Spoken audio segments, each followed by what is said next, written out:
Hello all, welcome to import export LC playlist की मैं एक नई वीडियो के साथ हाजिर हूँ। Standby letter of credit की इस प्लेलिस्ट की 12th वीडियो होगी। आज हम standby letter of credit को डिटेल से समझेंगे। ये किस टाइप की एलसी है, ये कहाँ पर यूज होती है, इसका मैकेनिज्म क्या है, इसका प्रोसेस क्या है, डिटेल से इसके बारे में समझेंगे और इसको कब कहाँ पर यूज करना चाहिए वो भी मैं आपको टिप दूंगा। तो चलते अपने पहली स्लाइड पर।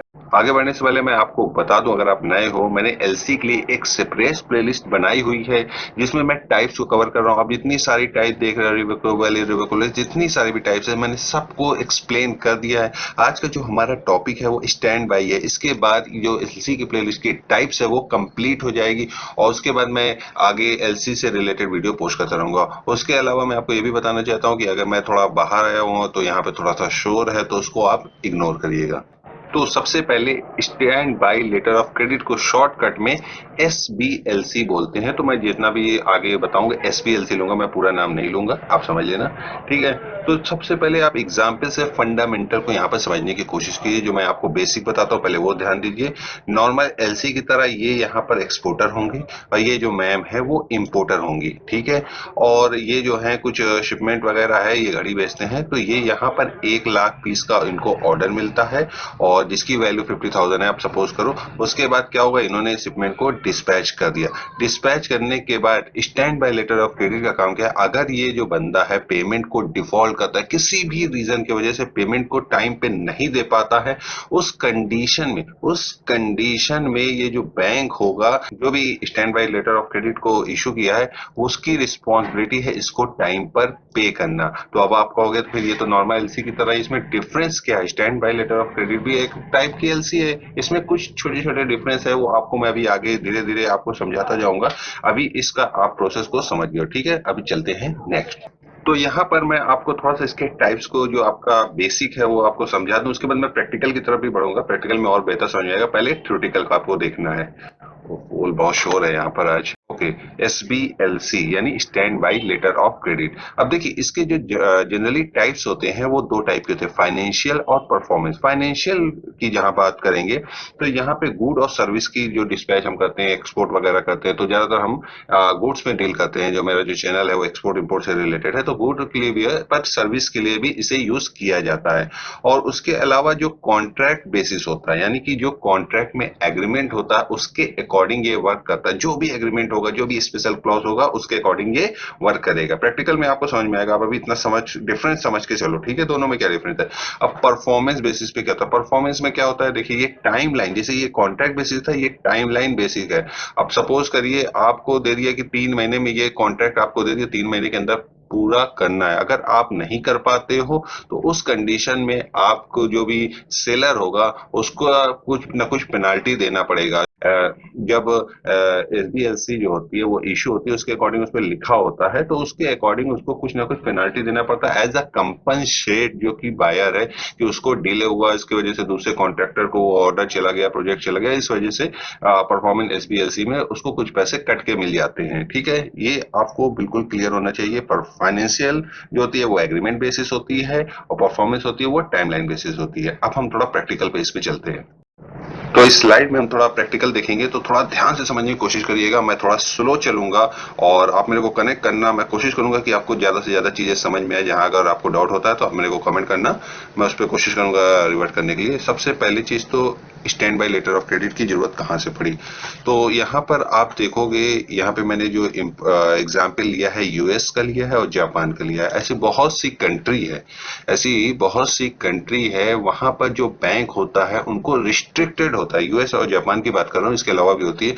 वहां पे जो बैंक होता है वो किसी भी तरीके की बैंक गारंटी नहीं दे सकता पेमेंट से रिलेटेड, उनको ये ऑथराइज नहीं है। कुछ एनबीएफसी फाइनेंशियल सर्विस वाले अलग होते हैं, नॉर्मली जो जनरली बैंक है उनको ये पावर नहीं है कि वो पीजी यानी कि बैंक गारंटी को दे सके। तो इस कंडीशन में आप यहाँ पे देख सकते हो, तो बीजी यहाँ पर जो भी होगा, यूएस वगैरह से आप कभी भी एक्सपोर्ट करोगे, जापान में करोगे, और भी मेरे को अभी याद नहीं आ रहा, वहां पर भी था, खैर। तो वहां वो क्या करेंगे, वो बैंक गारंटी कभी भी इशू नहीं करेंगे, वो उस पर वर्क ही नहीं करेंगे क्योंकि वो ऑथराइज ही नहीं है उसके लिए। तो यहाँ से बैंक गारंटी हट जाता है। लेकिन पेमेंट को सिक्योर करने के लिए फिर दूसरा आता है लेटर ऑफ क्रेडिट।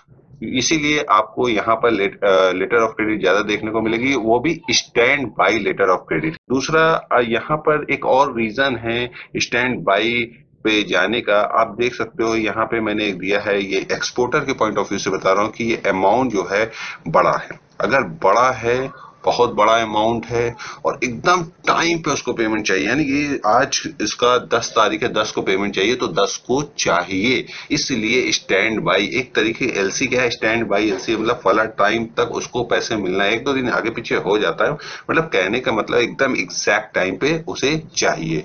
और नेक्स्ट इंपोर्टर के भी पॉइंट ऑफ व्यू से आप यहाँ पर देख सकते हो, ये तीनों का पॉइंट ऑफ व्यू मैंने लिखा है। ये बैंक का हो गया, बैंक गारंटी नहीं कर पाएगा, इनका भी बता दिया। आप इंपोर्टर का बता देते हो। देखिए इसमें क्या है, इसको एश्योरेंस है, इसको टाइमली मिलेगा। स्टैंड बाई की मैं बात कर रहा हूँ, टाइमली मिलेगा, एक्सटेंड वगैरह करने की जरूरत नहीं होता। ये एलसी अमेंड कर करके हम टाइम को आगे बढ़ाते रहते हैं तो सबके इसमें नहीं हो पाता, बहुत प्रॉब्लम हो जाती है। उसके अलावा अगर ये जो इंपोर्टर है वो कोई स्पेशल क्लॉज ऐड कराना चाहता है जो कि डिले से रिलेटेड है, वो स्टैंड बाय में इजीली पूरा एक क्लॉज बना के दे देगा कि हमारी ये कंडीशन है, इस कंडीशन में इतना कटेगा, इस कंडीशन में ये होगा, ये पूरा बना के दे सकता है उस कंडीशन में। क्योंकि अगर मैं जैसे कि मैंने आपको बताया परफॉर्मेंस में पेमेंट कट के मिलती है, वो सारा डिटेल इसमें हो जाता है। तो इसलिए standby letter of credit पे जाते हैं, क्योंकि ये एक तरह से नॉर्मल एलसी से भी बहुत ज्यादा सिक्योर हो गई। ठीक है, अब प्रोसेस पे हम चलेंगे। तो सबसे पहले इन दोनों के बीच में सपोज करिए कुछ सेल और परचेज होना है जो कि एग्रीमेंट हो गया। ठीक है, जो भी इनका टर्म्स एंड कंडीशन है दोनों ने फुलफिल कर लिया, सबने एक्सेप्ट कर लिया। अब ये जो बंदा है यहाँ पर इंपोर्टर, वो अपने बैंक के पास गया, जिसे इशूइंग बैंक कहते हैं, आपको याद होगा अगर आप ये प्लेलिस्ट फॉलो कर रहे हो।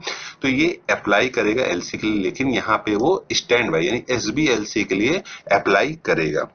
उसके बाद अप्लाई करने के बाद कुछ प्रोसेस है इन दोनों के बीच में होगा। होने के बाद सपोज करो अप्लाई हो गया तो एक कॉपी ये इसको इंपोर्टर एक्सपोर्टर को दे देगा। उसके साथ ही साथ ये जो इशूइंग बैंक है ये एक कॉपी इसको दे देगा एक्सपोर्टर को, इसके बैंक को देगा, जिसे रिसीविंग बैंक मैंने आपको बताया था। तो उसके थ्रू इसके तक पहुंच जाएगा, तो इससे कंफर्म हो जाएगा कि हाँ हमारी एलसी ओपन हो गई है, वो भी standby letter of credit open हुई है। यहाँ तक क्लियर है? ठीक है। उसके बाद सारा ये क्या करेगा, शिपमेंट वगैरह अरेंज किया, इसको एलसी मिल गई। एलसी का मिलने के बाद इसने क्या किया, सपोज कि ये जो मैंने आपको बताया ये गाड़ी का बिजनेस करता है, इसको 1 लाख पीस का ऑर्डर था, इन्होंने इसको डिस्पैच कर दिया। क्या कर दिया? डिस्पैच कर दिया।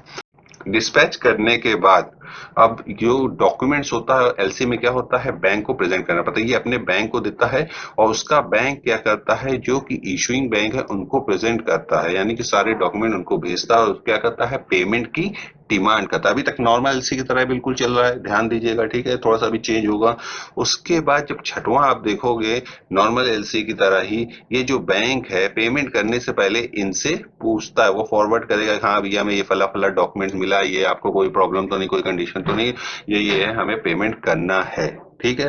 अब नॉर्मल केस में क्या होता है, ये क्या करता है, ठीक है, ये पे कर देता है इसको, इस बैंक को, और ये बैंक क्या करती है, आगे जाके ये जो एक्सपोर्ट है इसको पेमेंट कर देता है। इस तरीके से एलसी की जो साइकिल थी वो कंप्लीट हो जाती है। पर हमें क्या समझना है, स्टैंड बाई। अब सपोज करिए ये जो भाई साहब हैं इनको, इन्होंने पेमेंट डिफॉल्ट कर दिया, पेमेंट डिफॉल्ट कर दिया। अब पेमेंट डिफॉल्ट करने की भी कंडीशन में क्या होगा, इन ये क्या कर सकता है, स्टैंड बाई है, ये होल्ड नहीं कर सकता। इन्होंने गारंटी ली है, एक तरीके से क्या है, बैंक गारंटी है ये एलसी स्टैंड बाई। आप कह सकते हो बैंक गारंटी नहीं इशू कर रहा था, पर यहाँ पे एक तरीके का वो बैंक गारंटी ही है, आप कह सकते हो ना इस तरीके से। खैर, तो उसने क्या किया, उसको ये पेमेंट कर देगा। क्या कर देगा, इसको पेमेंट कर देगा, क्योंकि ये standby letter of credit, it is a kind of bank guarantee. अगर आप चाहते हो कि मैं वीडियो इंग्लिश में भी बनाऊं, तो मुझे वैसे भी कुछ कमेंट्स आ रहे थे, तो आप मेरे को कमेंट्स करना, मैं सेम वीडियो इंग्लिश में भी पोस्ट कर दूंगा। ठीक है। अब इन्होंने इसको पेमेंट कर दिया, भले इसके तरफ से पेमेंट नहीं है। अब नॉर्मल एलसी में क्या होता है, यही डिफरेंस आपको समझना है। अगर इस बैंक को पेमेंट नहीं मिला, अगर इससे नहीं मिला, तो ये आगे पे नहीं करता, ये वेट करता है। हालांकि इसको पेमेंट मिलेगा, सिक्योर ऐसी बात नहीं है, लेकिन ये क्या है, इसके लेके किसी ना किसी तरीके से लेगा, उसके बाद इसको दे देगा बाकी। और इस कंडीशन में क्या है, यहाँ पर मैं आपको बता रहा हूँ financial standby letter of credit की बात कर रहा हूँ, इसको पेमेंट नहीं मिला, फिर भी इसने पे कर दिया, और उसके बाद ये क्या करेगा, इससे जो भी इंटरेस्ट वगैरह लेगा, क्योंकि उन्होंने पे नहीं किया, जितना भी टाइम लगेगा उसकी फीस होगी, वो सारा इससे वसूल करेगा। कौन वसूल करेगा? ये, इसकी जो झंझट खत्म हो गई, एक्सपोर्टर एंड एक्सपोर्ट की, इसका काम खत्म, इसको पैसे से मतलब है और उसको अपना पैसा मिल गया। इस तरीके से फाइनेंशियल लेटर ऑफ क्रेडिट काम करता है। इसके अलावा एक पॉइंट यहाँ पर और हो जाता, अगर सपोज करिए यहाँ पर मैं एग्जाम्पल लूं परफॉर्मेंस लेटर ऑफ क्रेडिट का, तो इन्होंने क्या किया, इन्होंने शिपमेंट यहाँ पे सपोज ये चौथा पॉइंट है, डिस्पैच तो किया, बट टाइम था कि फला टाइम तक, मैंने टाइम एग्रीमेंट आपको बताया ना, एग्रीमेंट तो फुलफिल होना चाहिए, टाइम भी होना चाहिए, तो इन्होंने क्या किया, जो डॉक्यूमेंट प्रेजेंट करने में देर कर दिया या शिपमेंट में देर कर दिया, तो उस कंडीशन में ये क्या करेगा, जो पेमेंट है वो इससे कहेगा अपने बैंक से कि भाई फला फला पेमेंट इसको काट दीजिए, तो ये इसको काट के बाकी जो पेमेंट है इसको दे देगा। इस कंडीशन में कहेंगे performance standby letter of credit. Clear है? बिल्कुल सिंपल तरीके से बता रहा हूं, मैंने तीनों के पॉइंट ऑफ व्यू से बता दिया है। बैंक गारंटी ही एक तरीके से आप कह सकते हो standby letter of credit है, जो कि बहुत ही ज्यादा सिक्योर है। क्यों सिक्योर है, चलते हैं नेक्स्ट स्लाइड पे देखते हैं। तो यहाँ पर कुछ पॉइंट्स है जिसमें मैं एडवांटेज, टिप्स और क्यों सेफ है वो आपको अपने आप यहाँ पर समझ में आ जाएगा। ठीक है, सबसे पहले आप समझो कि जो एसपीएलसी यानी स्टैंड बाई है, वो जो नॉर्मल एलसी से जो कॉस्ट होती है वो ज्यादा लगती है। एक तरीके से स्टैंड बाई एलसी है, वो काम ही नहीं करेगी, नॉर्मल एलसी परफॉर्म करेगी, लेकिन पेमेंट डिफॉल्ट पे ये काम करती है। अब ये कॉस्ट इसकी ज्यादा क्यों है? कॉस्ट आप देखो यहाँ पर, ये बैंक गारंटी का काम कर रही है, तो बैंक गारंटी के भी चार्जेस होते हैं। नॉर्मल कंडीशन में क्या होता है, बैंक अपने पास से नहीं देती है, उससे लेकर ही देती है, पर यहाँ पर क्या है, अपने पास से दे रही है, यानी बैंक गारंटी ले रही है, तो उस कंडीशन में एकदम टाइमली पेमेंट होने की वजह से इसकी कॉस्ट जो होती है, एलसी प्लस बीजी दोनों को मिला दो, उस तरीके से इसकी कॉस्ट थोड़ा सा बढ़ जाती है। दूसरा होता है, यूएस की मैं बात करूंगा, उन्होंने क्या कहा कि हम, आप जो है किसी भी बैंक को आप बैंक गारंटी इशू नहीं कर सकते, लेकिन स्टैंड बाई कर सकते हो। एक तरीके से लूप होल है। अब यहाँ पर थोड़ा सा समझो, जो एसबीएलसी है, ये एक टाइप का, एक प्रकार का लोन देती है। कुछ कंडीशन में आपकी क्या करेगी, क्रेडिट हिस्ट्री देखती है, आप जाते हो लोन के लिए अप्लाई करते हो, क्या करते हैं, आपके सिविल स्कोर देखती है, डिटेल देखती है, आपके ट्रांजेक्शन देखती है, जब उन फुलफिल हो जाता है तभी देखती है। कुछ कंडीशन में आपने ये भी देखते हो, उसे नहीं समझ में आता तो आपको क्या करना पड़ता है, जमीन का कागज देना पड़ता है, घर का कागज देना पड़ता है, किसी के अगेंस्ट में लोन देते हो कुछ।